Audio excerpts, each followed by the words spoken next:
Hi,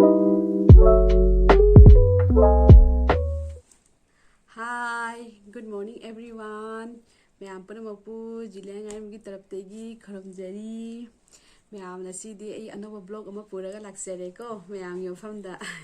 Mayam nasise karim nate dum jumgi chainhang thongbodo adodo khara ulaktoini heba ko. Adada mayam nasi nong su khara chubaga nasai ngata nong chui haina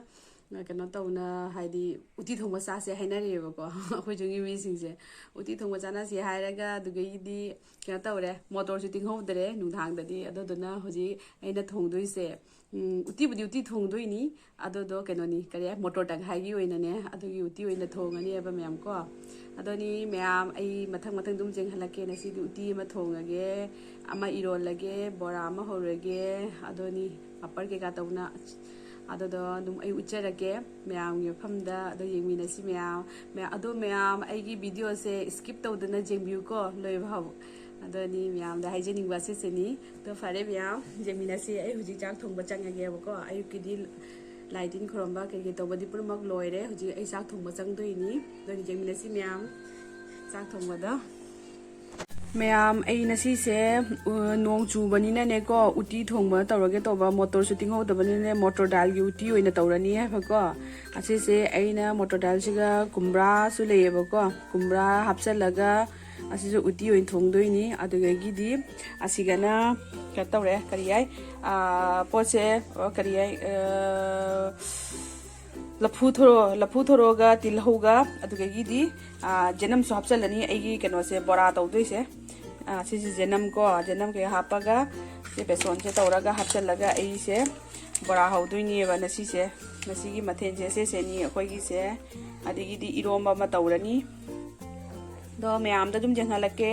aina bora tawdoise sina borani lapu thoro ga tilhoga jenam hapsalaga jenam nakupini se ko ado spring onion su khara option ge do tawraga ai asina tawrani asigana uti se ne bako asiga tawri hujik doni mayam se mathang dum yeng halake ai tawdoi se oin thong loraga mu yeng minasi mayam siga ai machu morok se kitang ama hapsage angang jawbani na ma se bora pammi bako dona jamna dik tawra se kitang ama hapage angang jaw jagati kitang yan tawno so hapa jaba do se kitang ama hape sesena ei jira khara hapsare jira sesena kanogi oibedi bora yobdi kitang chaw na ka to basuna thamiye bako akupa karaga achouba karaga to tani kitang chaw tok to base hapi ba jira ka hape haldi khara hape haldi je jamna hapte keina di borada haldi yam hapaga ko bora se dum chabra kitang khayak na badamai to bako aigi oina di mayam di khangdre doni huji se thum se khara hapage thum khara hape ko mayam hoba matamda yeng halage di ithon da pai raga kapani na kitang wai adoni pare mayam ijeng halage dum mayam sigana jenam nakopi do leire ase sena spring onion doni ase sena kites patam mana ase na off digom sigana methi se tawraga hoi passport tawraga ai uti se sok tawdoi ne ba hojik se khangda ai thau se hapabani ba ko khang se sare ba adoni mayam wam ta haijaning ba ma ai anoba gas ma laure hadaki di steel gi oina laure siga leire ase anoba doni lahan gido chak thongba matamda kai hre adoni siga thau se sare ai methi ja na hapsalle uti se sok tok sandoi ne ba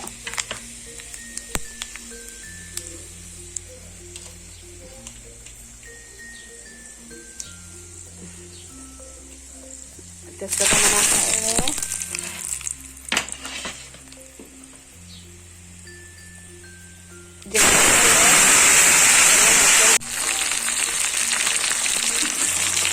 ya isi mana sih makan kali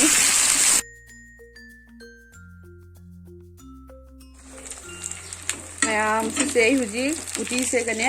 ai sok to salage ba ko mayam uti se ga ai sok to salage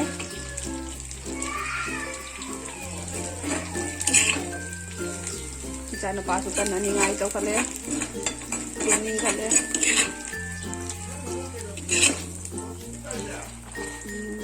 ꯁꯣꯛ ꯇꯧꯁꯜꯂꯦ ꯍꯧꯖꯤꯛ ꯁꯤꯒ ꯎꯇꯤꯁꯤꯒ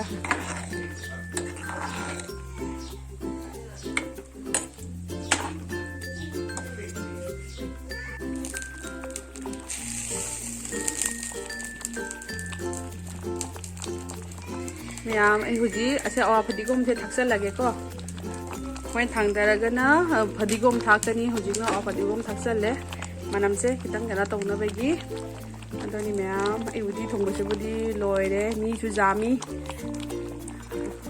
ꯉꯁꯤꯗꯤ ꯑꯗꯨꯗꯨꯅ ꯆꯅꯥꯒ ꯇꯤꯜꯍꯧꯒ ꯑꯃ ꯉꯧꯖꯔꯒꯦ ꯍꯧꯖꯤꯛꯀꯣ ꯈꯥꯡꯁꯦ ꯁꯥꯔꯦ ꯆꯅꯥꯒ ꯇꯤꯜꯍꯧꯒ ꯑꯩ ꯉꯧꯔꯒꯦ ꯍꯧꯖꯤꯛ ꯇꯤꯜꯍꯧ ꯍꯥꯞꯆꯜꯂꯦ ꯇꯤꯜꯍꯧ ꯍꯥꯞꯆꯜꯂꯦ ꯆꯅꯥꯁꯨ ꯍꯥꯞꯆꯜꯂꯒꯦ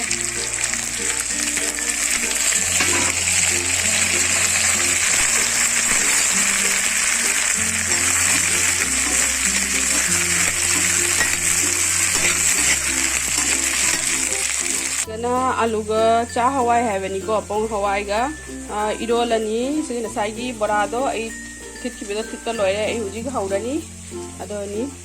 मैम मथंग मथंग उच्चरगे सिंसे तौजब सिंसे अदोनी से इरोलनी हुजिग बोरा हौरगे को हुजिग खांग सारे बोरा हौरगे मैम बोरादो सिगा हौरी लेदे बोरादो सिगना चना ngौबदो को अदोनी चनागा तिलौगा ngौबदो सिगना बोरादो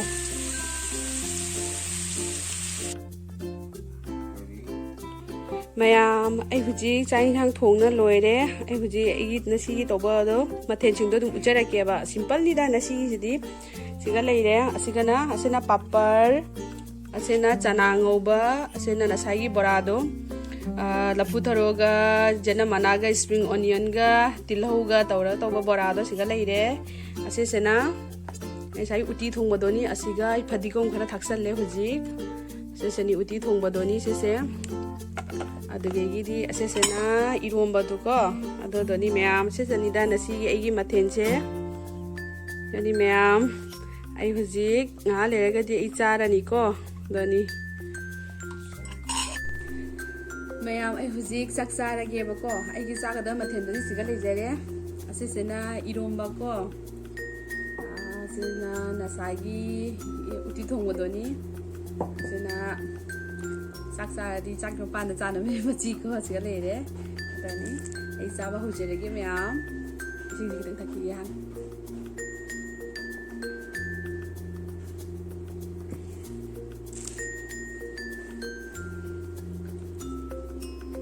थोंबसे हाउरा हाउतबरा खंगदे अमते जेंगे हाना टेस्ट तौरगा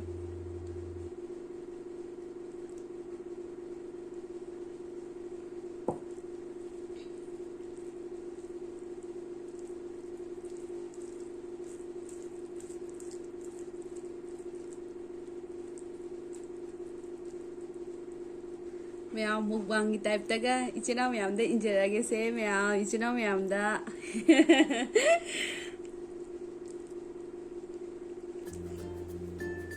मैम हाउरमी यावना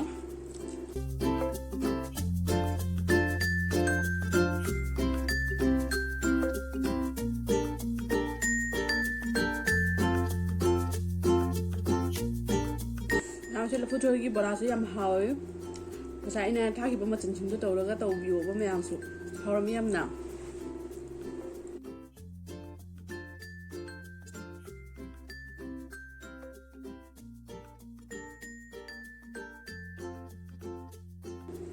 ꯌꯣꯟꯕꯁꯦ ꯍꯥꯎꯕ꯭ꯔꯥ ꯌꯦꯡꯒꯦ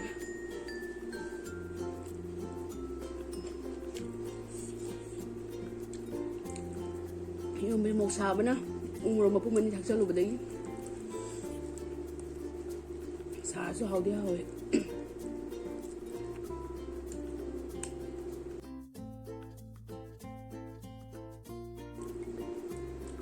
मैं उटी से यम फजना हाउरमी अइना थोंगेगे अइना थाकत्पे नते यम हाउरमी यम समन तौबियो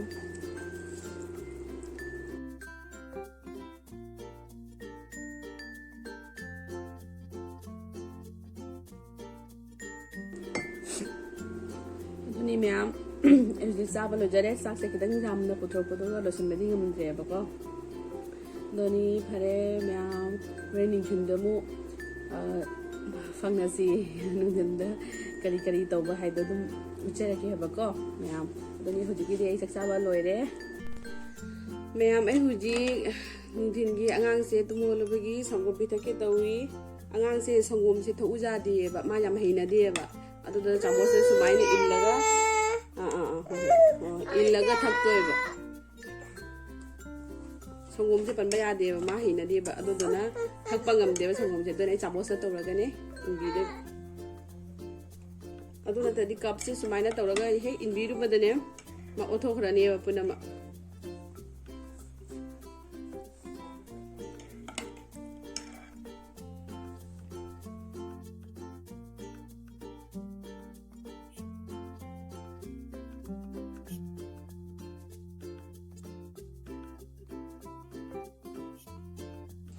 मैं हुजी अंगांग संगो पिथक लोइना नुंथिनी ngaतंग को पुथोगे बको सोरकता थोंगांदा को अंगांग से नुंथिनी वाओ सिनगी कलर पेंसिल वाओ अदो दरी मैम अदो जेमिनेसी हुजी ngha लेरगा अंगांग से नुंथिनी कोई पुथोपिरुगे हुजी को मैम आई हुजी जुमदेगी थोकले ngaतंग नुंथिनगी अंगांग ग होय कोयगे ना थोंगांदनीदा को अदो मैम दु हुमांग न चली चानुपागा मपागा यानी कैमरा आम से जानचलगा लाई हां काय रे चो पापा तानो चल पापा तानो मामा रे जाओ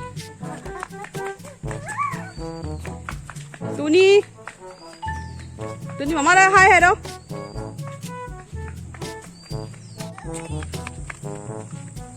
Chalo. Come.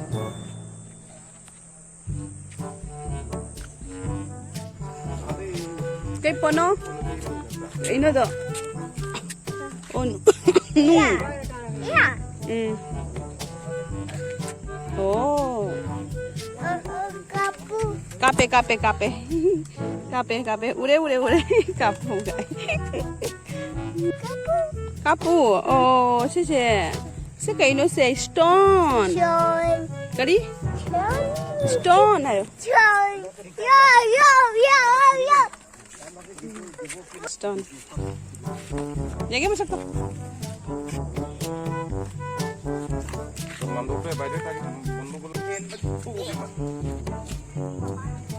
Lao.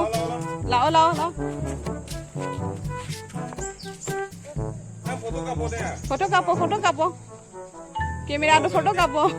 Kamera se maga janjal laga mana. Foto kapo. मैं मखोई हुजी अखोगी फिसाई द मु चली नि ngang से पुरागा चला बेबी कम अदनी अखोई फिसाई द मनुंग द बु चंग आरोय दम फिसाई की गेट मपान बो दम लाई नि तो ले ngaतंग ले गदी चंगरनी चंगनी जुमदा दनी गेट पान बा लाई बा मैं आम से अखोई फिसाई दनी लामु ममांग द इनि जेंगनी बा दनी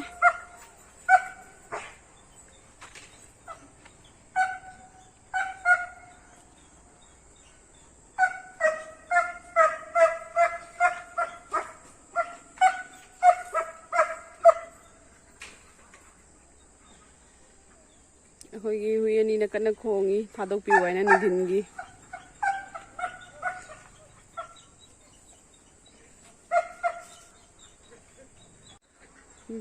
अदोन फरे मैम आई हुजिकी जुमना चंगनी बको आई हुजि फिसाई दे लेनी